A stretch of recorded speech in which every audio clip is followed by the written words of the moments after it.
Welcome back. A 17-year-old in Oregon City, born with a rare genetic condition, is defying the odds one breath at a time. Now he's planning to use his experience with hardship to help others. Fox 12's Mia Villanueva joins us now with his inspirational story. Mia, good morning.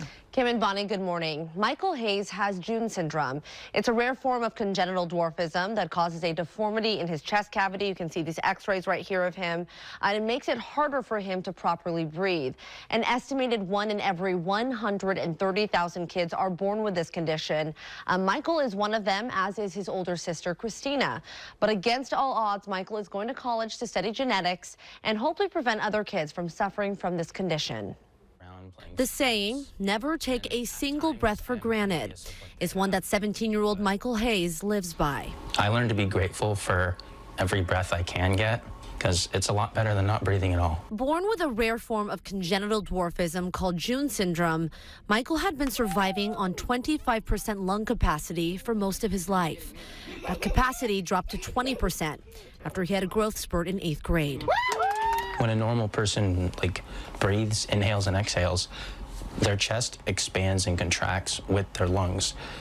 Mine does not do that. It's solid and it's stiff. It's like a jail cell. He received his first titanium rib implant when he was just a year old.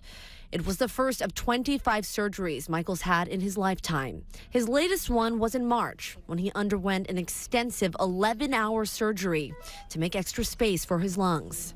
They broke like 7 or 8 ribs on my left side, and they removed the defective titanium rod, and they implanted a more acutely angled one where it would better help the expansion of my chest. Michael says the recovery was agonizing as he was intubated for 8 days. Especially awake and conscious while having a tube stuck in your throat, and you have mucus accumulating in your mouth almost all the time. 1, 2, 3, up. But Michael pushed through with some grit and the promise of what was waiting for him at home.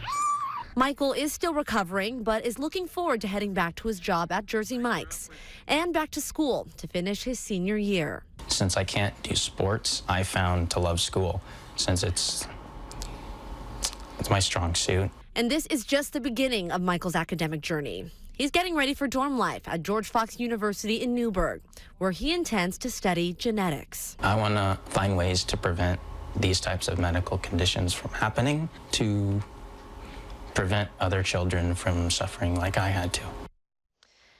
Now, Michael has another surgery scheduled for next year in June. He says he's taking the year to mentally prepare himself for that next one. If you'd like to help his family with medical bills, we have a link to a GoFundMe for them up on kptv.com. But Kim and Bonnie, those little kittens that you see in the video, so while he was in the hospital, his cat at home gave birth, so 5 kittens, and Mom is letting him keep one of them. He's hoping to bring that kitten to George Fox University, so we'll see what happens. How's he feeling about going to college? I mean, what a sense of independence that will be for him. Yeah, you know what? He has a very positive, very kind of cool, calm, and collected outlook. Right now, he's picking his dorm mate, kind of going through that survey process. So he's really excited.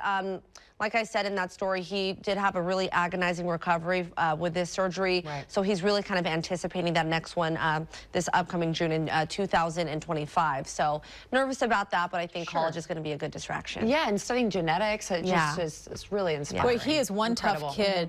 Mia, thank you so much.